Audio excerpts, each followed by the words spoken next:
আসসালামু আলাইকুম। কেমন আছেন সবাই? আশা করি সবাই ভালোই আছেন। আজকে শীতের শিক্ষা নিয়ে একটি আবেগ ভরা ছন্দ নিয়ে আসলাম। শীত আসে নীরব পায়ে, শেখায় ধৈর্য ধারণ করতে, কঠিন সময়ে সাহস নিয়ে ধীরে ধীরে চলতে। ঠান্ডা হাওয়ার মাঝেই থাকে প্রস্তুতির ইঙ্গিত। আগে ভাবলে জীবনের পথ হয় অনেক সহজ, সুন্দরিত। ভোরের কাপা কুয়াশাতে লোকায় কষ্টের পথ, তবু রোদ্দুর বলে দেয় আলো থাকে জীবনের পথ। শীত শেখায় ভাগাভাগি, একটু উষ্ণতার মান। কারো হাতে গরম কাপড় মানেই ভালোবাসার দান।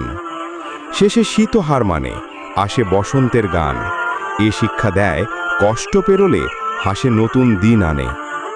আল্লাহ আমাদের সবাইকে ধৈর্য ধারণ করার তৌফিক দান করুন, আমিন।